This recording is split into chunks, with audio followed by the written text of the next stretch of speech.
filozofët e sigurisë dhe mbrojtjes kombëtare kanë thënë, pa zbulim s'ka shtet. Shikoni ku përfundoi Shqipëria me shkatrimin e institucioneve të sigurisë kombëtare mas vitit 90. Se dhe po të vazhdojnë institucionet e sigurisë si ishin, nuk krijoheshin dot firmat piramidale. Kush i shkatroi? Ata që janë në pushtet dhe agentët e huaj që shërbyen agenturat të huaja, sheforës prerë ajo, sepse të krijosh Në pushtet erdhi Partia Demokratike. Nuk merren partira unë. Unë merrem problemet e Shqipërisë. Ajo erdhi. Unë nuk merrem parti as me emra. Pra ata që erdhën në pushtet, e shkatruan institucionet e sigurisë dhe të mbrojtjes kombëtare. Unë jam pjesë asaj kohe dhe jam aktor asaj kohe dhe agenturat e huaja bën atë që dëshiron Shqipëri për ta shkatruar shtetin shqiptar dhe për të shpërbërë forcat armatose në shtatën. Ishte strategjik kjo për të bërë Shqipëria që akoma për veten e saj. Sepse të hapësh firma piramidale, të grumullosh gjithë pasurinë e popullit shqiptar dhe të heshtësh sepse e morën e bën kryetarin e Shikut mësues fizike, e morën e bën drejtorin e zbulimit. Keni fjalën për gazetetin? Nuk them emra. Zbulimit të jashtëm prapë mësues fizike, ku nuk din fare që zbulimi si funksionon, si realizohet detyrat, ç'mund të prisë ti? Dhe ja rezultati.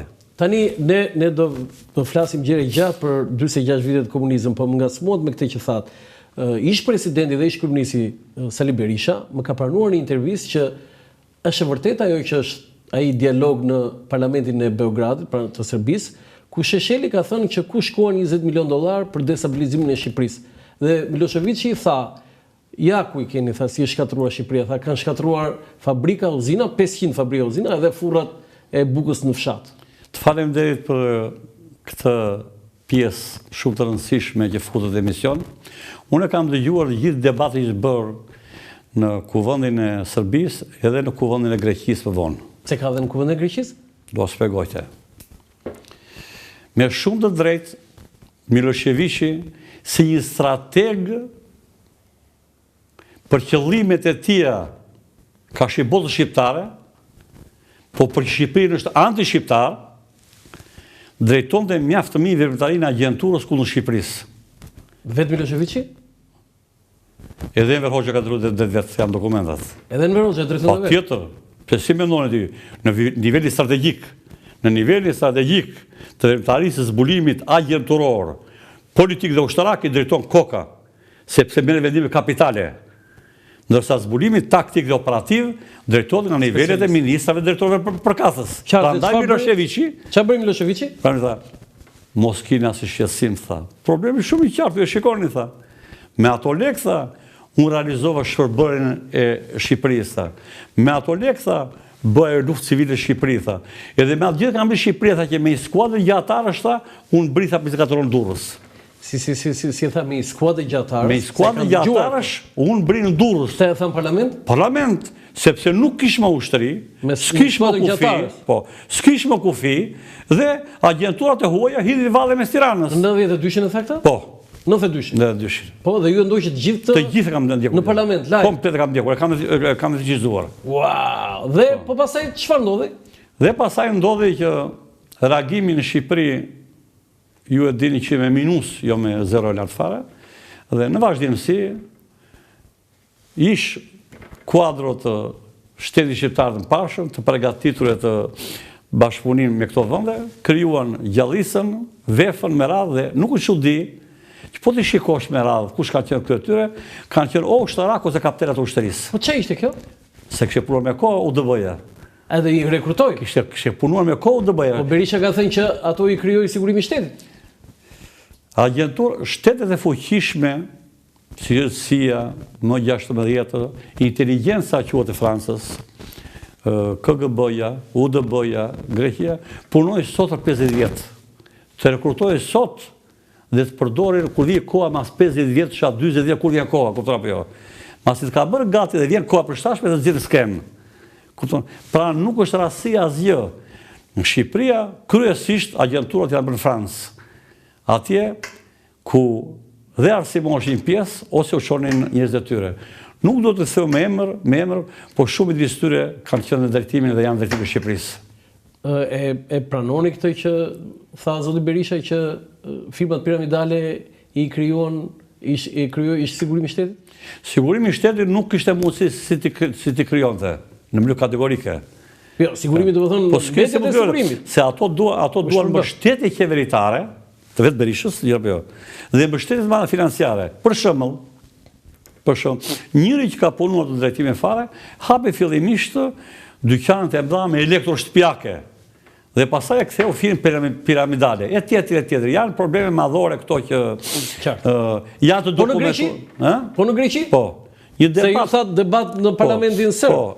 Unë në një bisedë të tillë. Do të thonë më fal edhe një herë, më fal të kërkoj ndjes. Do të thonë gjithë ato shkatërrime, fabrika, uzina, ngritja e firmave piramidale është vepër e UDB-s. UDB-s e tjerëve. Është skenar që realizuan në vend agjenturës tyre në Shqipëri. O kaq shumë agent në Shqipëri, zoti Limaj? Fatkeqësisht Shqipëria dhe pse është vend i vogël dhe popullsinë më të vogël, po të shikosh i paanshëm, po përsëri i paanshëm se adhetari i Shqipërisë, është vendi që prodhon më shumë armiq. Historikisht. Wow. Shikoj nga 1912 deri tani. Dhe pastaj kaloni shumë armiq. Dhe pastaj kalonin në Perandorin Osmane. 32 kryeministra drejtuan Perandorin Osmane. 28 ministrat jashtëm dhe me qindra pashallare general. Prandaj Sami Frashi shkruante: shqiptarët kanë shërbyer më shumë të huajve se sa Shqipërisë. Dhe kjo vazhdon edhe sot? Dhe prandaj dhe Shqipëria akoma nuk u bë shtet që meriton.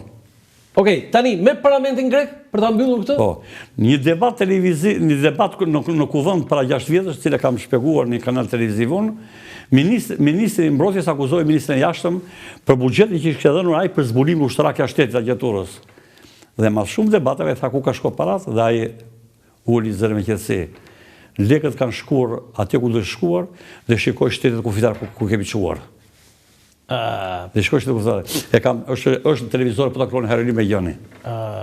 Pra, shtetet e konsoliduara,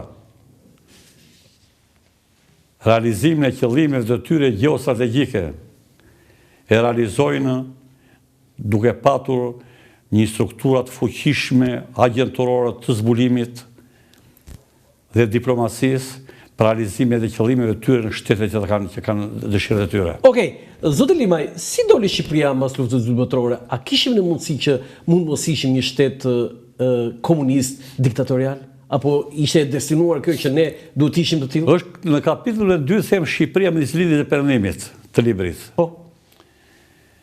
U referova me referenca të huajve në Shqipëri se shqiptarët si besojnë njëri tjetrit. Janë të huajt aty. Çfarë thotë Lorec aty? Pra, Enver Hoxha ishe në mes rrugës, nga t'jam mande, thot ai, nga lindës o perëndimi. Amerika me Anglinë nuk e njohën qeverinë. Misioni angles i ndihmave që nuk ka në UEFA këtu fare, mbështet se përvoroi e pirin Greqinë, që mbështeti edhe në konferencën e parë të paqes Anglia. Pra, shteti shqiptar ishte shumë i shqetësuar nga ajo. Dhe ndihmat pothuajse u bllokuar fare. Në këtë kuadër, i vetmi vend që u përgjigj menjëherë që Jugosllavia. Dhe më mbrapa pasaj erdhi Bashkimi Sovjetik, të cilët i pari shteti shqiptar ishte Jugoslavia, dhe pasaj vazhduan shtetet tjera, dhe sa Amerika me Anglinë ju e dinë që vit pra nuk ishte rrugë tjetër. Nuk ishte rrugë tjetër. Po i gënjeu Enveri ata. Për çfarë i gënjeu? Nuk kam punë me Enverin, nuk kam historinë punë. Çfarë i gënjeu konkretisht? Është një çështje që ka mallë se dalim nga tema, po i gënjeu. Unë kam lexuar arshivat dhe gjithë qendrimet e tij. Ai ishte midis dy rrugë nga Tiamante, dhe duke qenë se perëndimi në jug për një kohë caktuar, dhe ai vetë ishte edhe komunist, detyrimisht zgjodhi rrugën e krahut komunist lindor. Çfarë ishte Shqipëria gjatë luftës së ftohtë në 46 vjet? A kishim në rëndësi apo ishim të pallogaritshëm në botë? Po të ishte pallogaritshëm Shqipëria në 46 vjet, nuk do angazhoja aq shumë siç kanë praktikë në libret si amerikane, më 18-ta, KGB-ja, UDB-ja me radhë. Pra, Shqipëria fatmirësisht ka një pozicion geostrategjik shumë të rëndësishëm, dhe Shqipëria në ato vite ishte kalaja se ke kohën e Skënderbeut që ndante lidhje me perëndimin në buzë asaj. Kjo ishte për shkak të pozitës gjeografike? Prandaj në vitin 49 deri 54, siç thot edhe Bleri, që dështuam, u bë operacioni midis dy zbulime amerikane dhe atë, për rrëzimin e partisë, hyrjen në Shqipëri, për rrëzimin e partisë dhe pasojat e të mbi Shqipërisë. Dhe të shtuan sepse zbulimi jonë kishte realizuar futjen me agjenturë